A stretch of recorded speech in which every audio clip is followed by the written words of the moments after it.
नमस्कार। इन खबर में आपका स्वागत है। G20 शिखर सम्मेलन का आज दूसरा दिन है। पहले दिन दो बड़े काम हुए। अफ्रीकन यूनियन को G20 में शामिल कर लिया गया और अब ये G21 बन गया। और दूसरा कि दिल्ली लीडर्स ज्वाइंट डिक्लेरेशन जारी किया गया है। आखिरकार दिल्ली घोषणा पत्र में क्या क्या चीज़ें हैं, तो आपको बता दें कि इस पूरे शिखर सम्मेलन का जो थीम है one earth, one family, one future. पहले दो पर कल बहस हुई, आज वन फ्यूचर पर डिस्कशन होगा। जो घोषणा पत्र जारी किया गया है उसमें मजबूत, टिकाऊ, संतुलित और समावेशी विकास की बात है। एसडीजी पर प्रगति में तेजी लाना, सतत भविष्य के लिए हरित विकास समझौता, 21वीं सदी के लिए बहुपक्षीय संस्थान, multilateral institution for the 21st century, तकनीकी परिवर्तन और डिजिटल सार्वजनिक बुनियादी ढांचा, इंटरनेशनल टैक्सेशन, लैंगिक समानता और सभी महिलाओं लड़कियों को सशक्त बनाना, वित्तीय क्षेत्र के मुद्दे, आतंकवाद, मनी लॉन्ड्रिंग से मुकाबला, भ्रष्टाचार से लड़ना, अधिक समावेशी विश्व का निर्माण, संप्रभुता और अखंडता की रक्षा करना, सम्मान करना सहित तमाम मुद्दे इसमें शामिल किए गए हैं। मौजूदा समय में जब रूस और यूक्रेन का युद्ध चल रहा है तो ऐसा कैसे हो सकता है कि उसका जिक्र ना है। उसका भी जिक्र हुआ है और उस संदर्भ में बहुत सारी बातें कही गई है, लेकिन रूस का जिक्र नहीं किया गया है। और इसी को लेकर के यूक्रेन ने निराशा जाहिर की है। उसने कहा है कि G20 शिखर सम्मेलन में जारी घोषणा पत्र पर गर्व करने लायक कुछ भी नहीं है। तो यूक्रेन को क्यों ये बात बुरी लगी, इसको हम आपको बताने की कोशिश करते हैं कि चूंकि इसमें रूस का भी प्रतिनिधि शामिल है, जो लावरोव हैं विदेश मंत्री, वो व्लादिमीर पुतिन की जगह पे आए हुए हैं।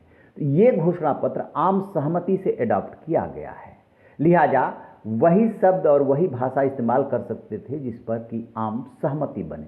भारत ने रूस का जिक्र नहीं किया। भारत ने क्या, सभी देशों ने मिलकर के रूस का जिक्र नहीं किया। इस पर यूक्रेन के विदेश मंत्रालय के प्रवक्ता ओलेग निकोलेंको ने G20 घोषणा पत्र को लेकर के कहा है कि, और साथ में उसका एक भाग स्क्रीनशॉट भी एक्स पर शेयर किया है, जिसमें लिखे गए घोषणा पत्र के कई हिस्सों को लाल रंग से हटा दिया गया है और ये बताने की कोशिश की गई है कि यहाँ पर रसिया शब्द का इस्तेमाल किया जाना चाहिए था, इनकी जगह अगेंस्ट का इस्तेमाल किया जाना चाहिए था। में जताने की कोशिश की गई है कि यूक्रेन रूसी आक्रामकता का शिकार है।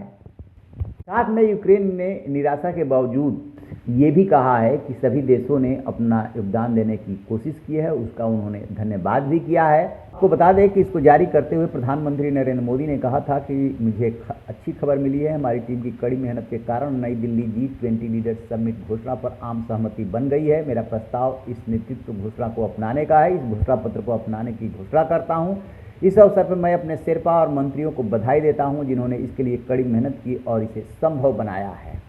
तो अब ये दिल्ली घोषणा पत्र जारी हो गया है। आज वन फ्यूचर पर डिस्कशन होगा। इसके अलावा प्रधानमंत्री नरेंद्र मोदी इस सम्मेलन से अलग विभिन्न देशों के नेताओं से मिल रहे हैं। वो भेंट मुलाकात का दौर चलेगा। देखने वाली बात यह है कि जो घोषणा पत्र जारी हुआ है, इसके बाद दुनिया में जो देश व्यवहार करते हैं उस पर कितना इसका असर दिखता है, क्योंकि तमाम सम्मेलन होते हैं और जब भी किसी देश के अपने स्वार्थ की बात आती है तो फिर वो ऐसी घोषणाओं से, जिस पर कि वो अपनी सहमति दिया है, उससे भी इतर जाने लगता है।